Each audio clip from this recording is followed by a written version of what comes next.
The Burbs ni filime y'inyamerika ya komedi y'ikikango.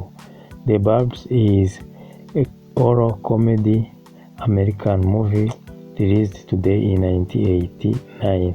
In this movie there are actors such as, muri iyi filime harimo abakinnyi b'amafilime nka TomHanks, Bruce Dern, Corey Feldman, Rick Ducommun, Carrie Fisher, Wendy Schaal, Courtney Gain, Henry Gibson, Brother Theodore, Dick Miller, Lawrence Howard, Kevin Cage, Carey Gordon, Corey Tenzel, Robert Picardo, Franklin J. Nick Cat, Patricia Darbo, Gary Hayes, Heather Hayes, Billy Stevenson, Billy Jane, Carey Scott, Jeffrey Kramer, Larry Mary Stewart, Lane French, Archie Ham, Mosey Dwyer, Sonny Carl Davis, Arno F. Turner, Gigi Vaughn, Dara, David Miller, Bill Stevenson, Jody Mirand, Tracy Newman.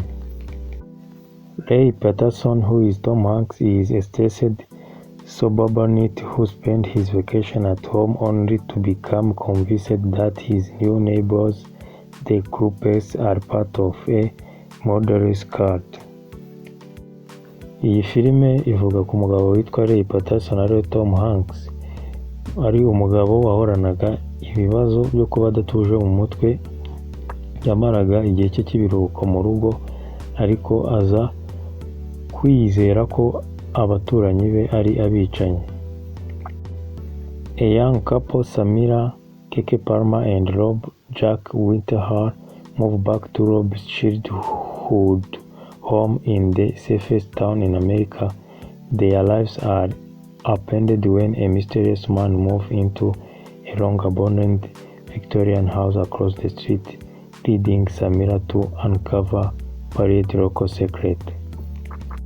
Umugore n'umugabo bari bakimara gushyingiranwa bimukira muri quartier cyashya, ariko mu kwimukira muri iyo quartier bikaza gutuma hari n'undi mugabo uhimukira, bagatahura amabanga mabi ahishwe muri iyo quartier. This is a good movie. If you ever get time, you may consider watching it if you never watched it. Thank you for your time. Don't forget to like and subscribe. If you have any suggestion or recommendation, write to the comment. Wakoze kubana nanjye, itekerezo cyangwa inyunganizi wanyandikira muri comment. You can like and subscribe. Urakoze, ugire ibihe byiza.